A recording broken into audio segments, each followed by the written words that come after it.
another? How do you stay connected? How do you let kids know you care? Those are the keys. I don't care how glorious your lessons are unless you can reach that child first, particularly those kids who are struggling, and let them know you're not giving up on them. Emmy Warner said the single greatest commonality of a child who endures such a trauma of this is you who refuses to give up on the child. Write down one idea. Let's keep going because there's lots of other ideas. Obviously, 1-minute conferences, I'm going to go through these quickly. But suppose you narrow in on who are the kids you worried about most. Maybe it was because of the Google Doc, or maybe it was little conferences every once in a while with other teachers who share your kids, or other grade levels meetings of always a 5-minute, just let's connect with one another. Who do you see that you're worried about? And then maybe it's a 1-minute once a day, 10 minutes, 10 times a day, or 10 times a week, or 10 times a month, just to connect. The connection, by the way, sometimes is nothing more than 30 seconds, but it's for the same kids. Emmy Warner said those are critical for some of those children. Don't overlook those kids. Take a moment right now and write down who's your kid you're worried about. Who's the kid you're losing a little sleep over? Some of you are going to run out of room in your brain because you're so worried about so many kids. Who do you not know enough about to make that judgment? Those are the ones we got to figure it out, because we know that we have this moment now before stress and anxiety start to build. When anxiety continues, anxiety goes into depression. And that's what the CDC says from very young kids right now who are really suffering. So your 4 W's and your 1 H as a staff, you can do this later sometime as a staff. But my piece to you is when I was dealing with Indiana, and it was a big, big session. This is why the picture here, but I'll show you. Each of us had a few of these little plastic figures in front of us. The principal had bought dozens of them. And this was at a faculty meeting. He said, grab one in the middle and put it there. And as we're doing this session today, I want you to name one child who you think is struggling.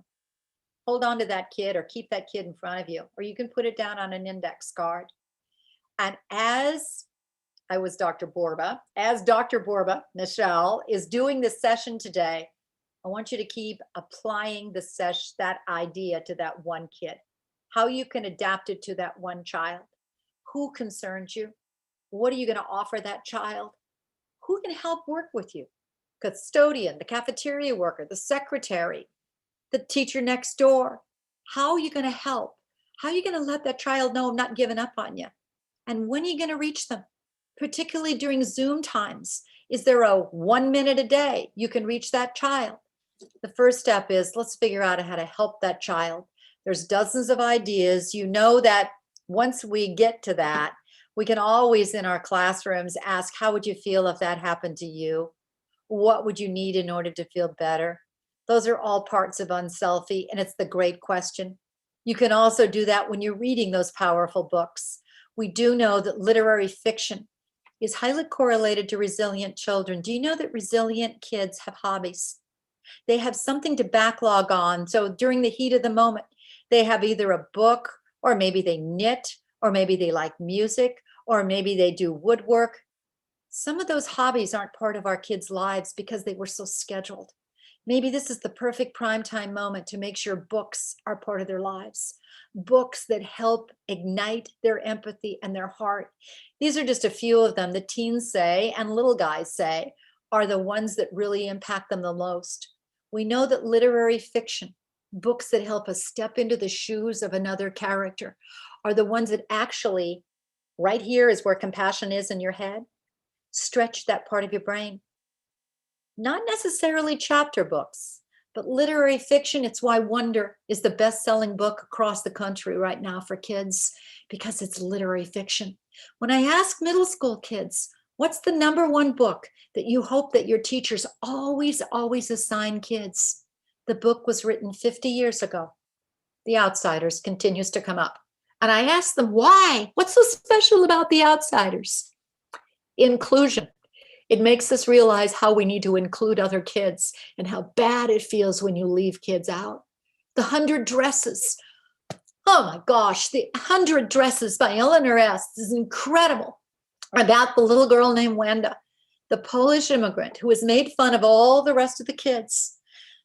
All the rest of them asked her always, what are you going to wear tomorrow, Wanda? Knowing this poor child had really only that faded blue dress day in and day out. And she said, well, I have 100 other dresses in my home, in my closet. Mine is so tattered and torn, but I use it with every second, third, and fourth grade kids. They looked at her and said, really, Wanda? They started to make fun of her and make fun of her and make fun of her because they knew that she didn't have only one dress. There's a letter from the father on why they finally moved that just hits you so hard. And then when the girls, the ringleaders, walked into the classroom that day, after Wanda had left and the bullying had intensified, they noticed something about a powerful teacher. The teacher realized Wanda's pain. And what she did is she realized that Wanda had artistic ability, self-confidence. What was on the wall? 100 of Wanda's hand-drawn, most beautifully drawn dresses you could possibly imagine. Now the girls realized this kid was gifted, unbelievable, and guilt set in. Oh, I love it when kids feel guilty. Guilt activates empathy, shame reduces it. Was that helpful or hurtful, said Mrs. Fredrickson. That's what we're looking for. Find some powerful books. I want to mention one other thing that I think is powerful too. When I ask kids, those focus groups, what's the one book every kid should listen to right now? Go ahead, write in your chat room. What's the one book we should be reading to kids over and over again? These were high school sophomores. Alexander and the Terrible, Horrible, No Good, Very Bad Day. Gifted classroom. I asked the teacher, you're kidding. She said, no, I'm not reading Alexander and the Terrible, Horrible, No Good, Very Bad Day at the beginning of every class. I said, why? She said, because every kid said, that's what we need. We need to know we can get through it, just like Alexander. Kids need empathy. They need you in their life, and they need you to not give up on them. One other little thing about all of this, and I want to mention this because I think it's powerful. One of the best ways to boost empathy in kids is to have them give back and do for another. When they realize somebody else is struggling, they realize, gosh, I'm not alone. These are what your upper grade kids are doing. And you've got some of these kids who are already in your school, and now they're in middle school or high school. They're called a Teen Corps, and I think they're an untapped resource. Here's what this group of kids are doing. They're helping you Zoom every day. You partner with the middle school or the high school. You ask some kids who've got that heart, or the kids who are struggling, can you once a day just Zoom in and maybe do a lesson or listen to some of my kids read out loud? It's going to help you and partner with that other teacher. What they're also doing is pairing. So the kids who are coming down as Teen Corps members actually graduated from your elementary school way back when. And some of those kids also had you as a teacher way back when. What they're discovering is it's one of the best ways to reduce the stress of the big kid and help the parents who are over the top right now with their stress level. Parent stress is higher than our kids' stress. CDC is extremely worried. Now they're trying to do the Zooms at home and help their kids do it all. Maybe the untapped resource is them. Let's keep going, because the first one is empathy. The second one is self-control. I'm going to keep going with it. I chose 3 of the traits, but I want to stop a minute and ask you to just think, is there one idea that you can just adapt it, weave it through, or go, we're doing that, or we forgot to do that. We used to do that 3 years ago. Maybe put it in the chat room. Maybe work together. Is it the note to the parent? I care about you. How are you doing? Let me know one thing about your child. There's a kindergarten teacher that's doing Facebook Live read alouds each night with the kids. It's nothing more than a 5-minute read, and the parents are just basket cases with the tears going, she really cares. My kids can't wait to listen to her read out loud. What are you going to do? What are you going to do, Emmy Warner would say? So you are there, and make sure that kid realizes you're not giving up on them. Make it simple. Mrs. Fredrickson would say, real simple, and just make it a routine and a ritual. I chose self-control as number 2 on the 7 try restraints because self-control is what helps kids think straight and put on the brakes before those impulses set up. Without a coping strategy, our children are doomed. And it's one of the reasons their stress is mounting. Now, we do know, says all the work on resilience, that these are called protective buffers, or they're kind of like an armor that they help not stop the stress, but they help the stress from mounting to the point where it's insurmountable and it goes to anxiety or depression. And what we're discovering is that many of our children don't know how to put the brakes on. So here's some ideas. These are ideas that you can take any one idea, because the best way to do self-control is take one idea only and keep doing the same idea a minute a day for at least 21 days, or as long as it takes until the kid can adapt it without you. First, 3 Ps, every question. So I know that this kid is suffering from low self-control, or I know he's struggling in the classroom. How do I know which kids are going to tank? Which kids are really going to be impacted? I call them 3 Ps. So here's the ones that you as a staff better get around and go, that's a kid we've got to reach out and connect with. The first thing is, the closer the proximity the child is to a crisis. For instance, he was at 9/11 and he watched the planes go into the attack. He was by his grandma's bed when grandma passed away. The closer the proximity to the crisis, the more it amplifies. It doesn't mean he's going to tank, but that's one. Watch out for those kids who are really struggling. Right now, also watch out for the financially unstable parenting right now. We've got parents who really are hurting. They've lost their jobs. They've lost their businesses. That's impacting kids because stress mirrors down to the child. Second, he doesn't have protective buffers. He doesn't know how to reduce stress. He doesn't have that hobby. He doesn't have that protective person like you. The third one is interesting, and you can instantly write this kid's name down on an index card. Last year, you saw him struggle. Last year, you knew he was stressed. Last year, you knew he was going to the counselor. A crisis only amplifies pre-existing problems. Those are the kids I want you to start talking about. Those are the kids I'd say hold in your hand and keep thinking every day, what's the one thing I'm going to do to help that child today? Now, let's figure out some other ideas. First thing, maybe it's one huge chart per child, or maybe it could be a worksheet, but it also could be what one teacher did is trace the kid on the butcher paper. And what you then do over the next few weeks is have the child, each kid and you, identify their own unique physical stress signs or emotional stress signs. How do you know you're starting to get stressed? You know, it doesn't done like that. You can feel it. You've got just triggers or you've got signs, and your body gives you warning signs. If you can feel those signs and know those signs before the meltdown or before the irritability or before you can't focus anymore, that's when you can apply the stuff I'm going to be teaching you.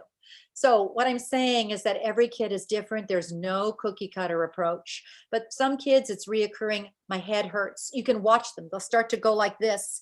You can see some kids tuning out. You can see the stress level is too much, and most of the kids are, but you can see that focusing abilities are going down. Some children, you can see them start to go like this with their hands, or their little feet start to go back and forth, or they start to shake a little more, or they get a little more irritable. If you're doing in-class learning, some of them end up right next to you. They end up being clingier, or they're acting out, or they're a little more moody. You can hear the voice start to go up a little bit, or they're just a little bit more of a kid who's always, that's it, you're going to time out. If we could only catch the stress before the meltdown, that's a godsend. Now, let me go one step more because there's 50,000 ways to do this. But chapter 3 in Thrivers is all of these ideas, choose one. But what one brilliant teacher did is when she figured out, each kid figured out their stress signs, she rolled up the Post-it, she rolled up the butcher paper, whatever it's on, some kids had it as this big, some kids had it this big. She rolled it up and had each parent now look at it. Here's your kid's stress sign. Whoa, was that powerful. Number 2, feeling check-ins. We've got to give kids permission to share how they feel. If they can verbalize, I'm irritable, or verbalize, I'm this right now, or verbalize, in some cases, if you're doing Zoom, it could be a poker chip. Share me how you're feeling. It could be also a colored pen to hold up, or it could be a number on a scale of 0 to 7. How are you feeling today? Don't do them all, but what's your feeling check-in? In my special ed classroom, way back when, if I ever did something, I'd say, wow, that was really smart, Michelle. Why didn't you do that sooner? I made an old cardboard thermometer, and I just put a series of feelings there, and I put clothespins for each kid and me to put our names. We could clip on how we felt along that thermometer. Every day we do a feeling check-in. I didn't say anything about it, but I'd look, and boy, was that my unbelievable, watch out for Johnny. He's not at the good level right now. But one day I walked into class a little bit late from running off the worksheets, and all of a sudden I saw all the kids plowed around one kid. Actually, my not so compassionate kids were trying to look like they were comforting. And I said, what's going on? He said, oh, Albert's having a really bad day, Mrs. Borba. We got to help him. And it was all because of a darn old feeling thermometer that by fluke I put up. Give kids permission to feel, figure out how they're feeling, and let them know. The second thing is find one strategy, teacher. I mentioned this one because I think it is probably the most used strategy now, because one school, Visitation Middle School in Oakland, California, did it, and it transformed the entire school and their business, and their behavior problems. It's a counselor who realized that these kids were really struggling. And the reason that they were not focusing, the reason that they were late getting there, the reason that they weren't attending was because their stress was building. So what she did, simple. She walked into every classroom and asked the principal if she could do a 5-minute lesson. When she walked into every classroom, she showed kids how to do slow, deep breathing from your tummy. Hold it. I'm so relaxed from just that one. Now slowly let it out. It's called a 1-2 breath. If you take an inhale, you hold it, and then you exhale, and your exhale is twice as long as your inhale, it's the fastest way to relax. If you do that maybe 3 minutes a day or 2 minutes at the beginning of each Zoom, it'll help unbelievable. What they discovered is that suspensions went down, behavior problems went down, but test scores went way up. Teacher said, we're not doing anything different. What the heck's going on? We're just teaching that 3 minutes a day of quiet time. What the counselor also did is have one kid video it. She then had that flash drive sent home to every parent, or she had the principal put it on the school website. Here's what the lesson looked like. She had the teacher who didn't maybe know how to do that 1-2 breathing the right way, put it on a PowerPoint drive. As a result, it made a difference. You can do the same thing with little kids.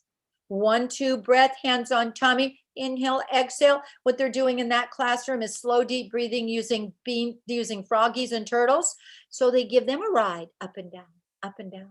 This was prior to the pandemic, obviously, but I'm telling you, within 3 minutes, half the class was asleep because they were doing slow rides. Don't go down so fast. It scares Turtle. He likes slow rides. Develop a positive mantra in a classroom could be wonderful too.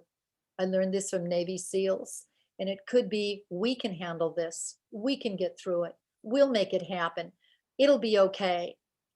Please, teachers, I'm not kidding you. This is powerful. It counters the negativity. It's what they're now doing at University of Pennsylvania. Navy SEALs are doing the same thing. Maybe what you could do this week is have kids brainstorm. What are some kind of things we can say inside our head when it really gets tough?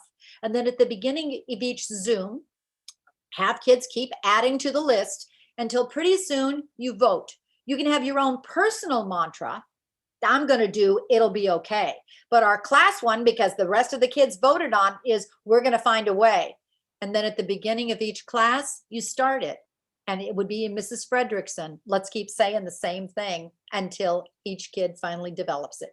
These are just ideas that you can do of sending it home so parents become in a partnership. There's lots of possibilities. Take a moment, please, and write down one idea, because we've got one more. It's optimism, and I want to move ahead with it. But I want you to please go, what's the one thing we can do to stay on board together? The one thing when I say together, your staff can be on board together. Is there one little strategy? The quiet time, you may want to consider it, because what they did at that school is they shaved off 30 seconds of each class, a little bit more off of, maybe a minute off of lunch, and they carved in 5 minutes a day of quiet time. As a result, that's how they got the change. Last one is optimism. And I think it's absolutely critical, because some of this is going to work for you, your own kids at home. If we continue to keep looking at the disturbing images, what we develop is pessimism.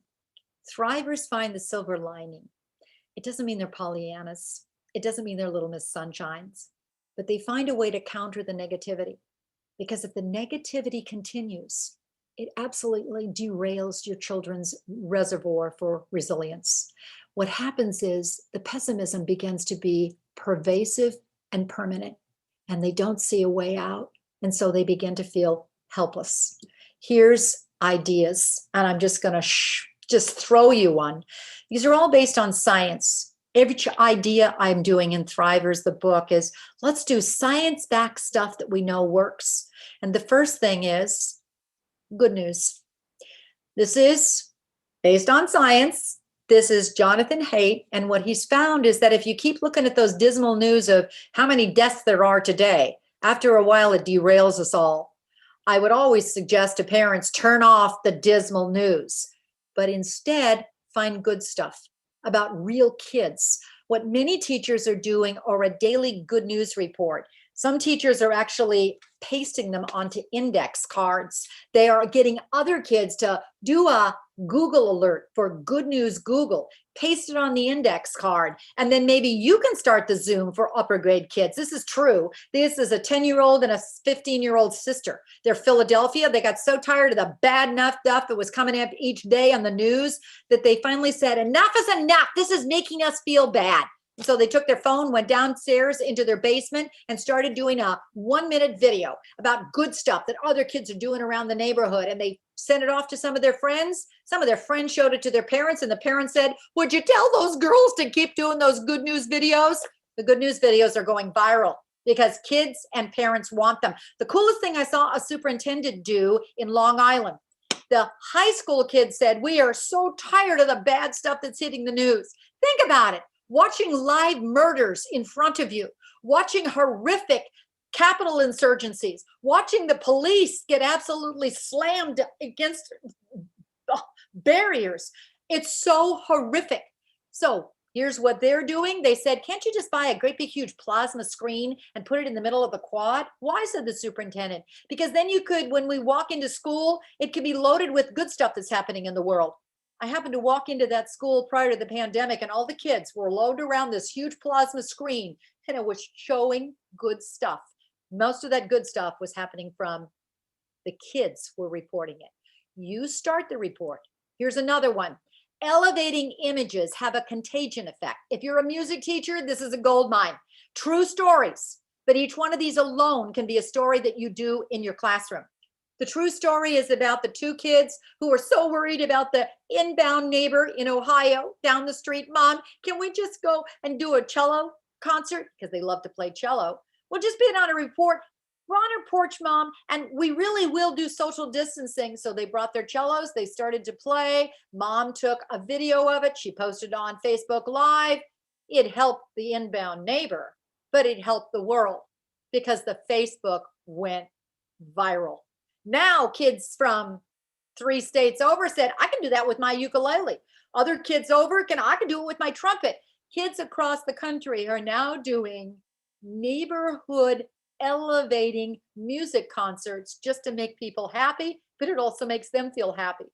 Anytime you can help your kids learn problem solving and brainstorming, I want you to just please take a look later on at the sheet you'll get on the skills for each of these Thriver strengths, because you're doing so many of these. That problem solving, that critical thinking, once kids feel like they have a sense of agency or control over their life, it actually boosts their optimism. So maybe you can put a great big huge chart up there, have kids brainstorm. If you have a problem, what can I do to solve it, until they can finally solve it on their own? It boosts optimism.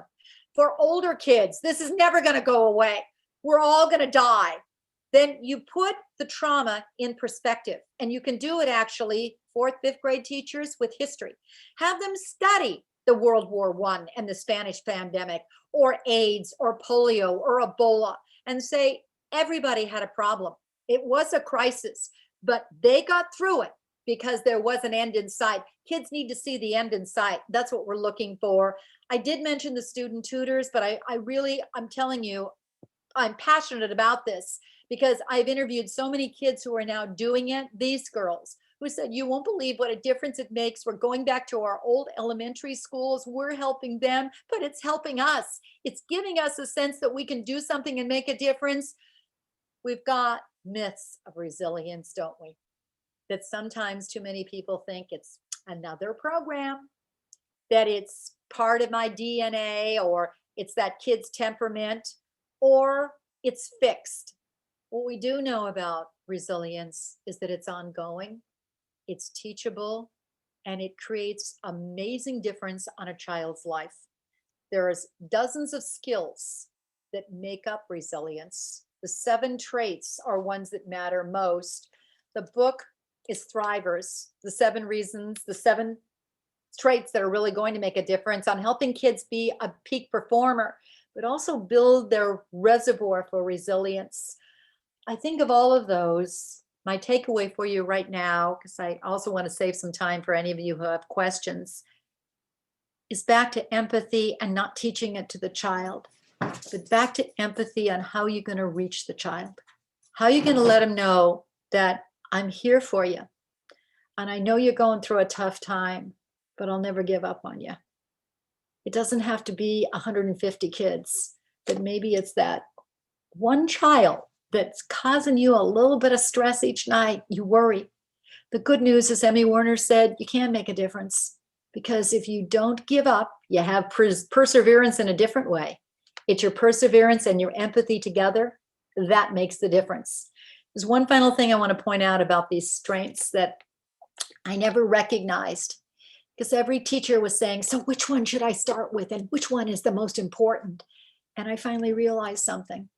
Start anywhere you want, but don't see it as one strength for resilience. See it as a combination. When I began to look at this, I realized that any strength is far more powerful when combined with another. So empathy plus curiosity multiplies it. And I call it a multiplier effect. It's just going to create a stronger, amplified, multiplied superpower. Integrity plus empathy creates a change maker. You put self-control plus optimism plus empathy together, that kid's unstoppable. This is, I think, the new reset model. There's a lot of ways that we can get parents involved in the process. I've sent an educator discussion guide for you if you'd like to get on board and have some book studies on it. Don't overwhelm yourself with it. Just realize this is an unprecedented time when we need to really think outside the box. We need a science-backed framework, but we need to see this as a process, not a program, and realize you do make an extraordinary difference on how your kids turn out. I'm going to turn back to you if you have any questions, and thanks for listening. Thank you so much, Dr. Borba. That was awesome. When I came across her book, Thrivers, and started reading what it was going to entail, I was like, wait, this has to get into the hands of like every parent right now, because there were so many things that you were connecting to that are the real problems right now that people are like, so what do we do? And what's the answer for that? And at times it feels like we're coming up at a loss for that. And there were so many answers and opportunities in your book that I cannot wait to share some of this with at our PTA meeting tomorrow night. And for all of you listening, I'm going to start a book club with this book. And Dr. Borba, you said something about popping into one of our book clubs. I'd love to pop in. How many? How many do we have to have? Well, at least 15 only, but that's okay. We can figure this out. And then if you have questions along the way, I'll pop in and say, hey, how you doing? That is so cool. So I'm excited to put that out too. I've already shared that with our staff, and I'll share that at our PTA meeting tomorrow night. And I know we have 2 other schools and a couple staff from 4th school joining us. So if any of you are interested, just shoot me an email. I'm really excited about this, and I'll just wait another minute if someone wants to throw a question in the chat for you. But also, Dr. Borba, I know you were saying, was it something about curiosity and your answer to that to help get kids more curious? Was it that we leave them alone? Was that right? Yeah, it's really interesting. Tell us Um, about that. That stopped me dead in my tracks. Go ahead. Well, one of the most fascinating things that I was concerned about, that we all should be concerned about, is we want our kids to be curious. Not that they're going to be an Albert Einstein, but they're more open. And some of the neatest things I saw, as Thrivers will give you, each chapter has dozens of stories about real teachers who are doing real cool stuff, was Tinker Labs, where kids would come after school. They couldn't wait to get to the Tinker Lab because it wasn't a closed, this is the answer. It was, let me just be by myself and figure this out. And they were pulling apart computers that were old computers, or telephones that were old telephones, or they were coming up with, here's a question that I really don't have a clue about what the answer to is, so I'm going to work with my friend to figure it out. Oh my gosh, that's how we create these deep thinkers who really will make a difference. And that's the piece that's fascinating on curiosity. That's awesome. Okay, we do have a question coming in. Would you suggest that our parents read this book and maybe participate in the book study? Yes, yes, yes. And the reason for it is we're doing too much. And the more we get the parents involved with us, so they're partners, that we speak the same language, how much better that is for us as well as them.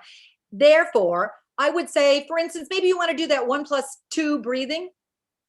Great. If that's what you choose to do, then make the flash drive, then put it on the, have your kid do the homework. So the kid has to teach the parent the strategy.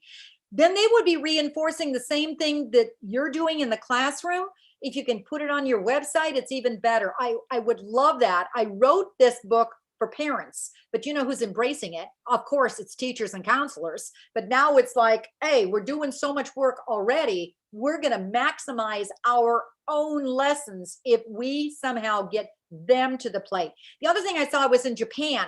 They have phenomenal networks where they have smaller cadres of parents. They deliberately, the moment the kid comes into the class, into school, maybe at kindergarten, they put cadres of like 8 parents together, and they keep them as often as they can. And then they do book clubs together. They do, there's an article in the newspaper. What are we going to do about it? Where's a good service project together? They reinforce you, and they also figure out how to help the teacher in the classroom, so they're allies. Yeah, I think we need to think outside the box.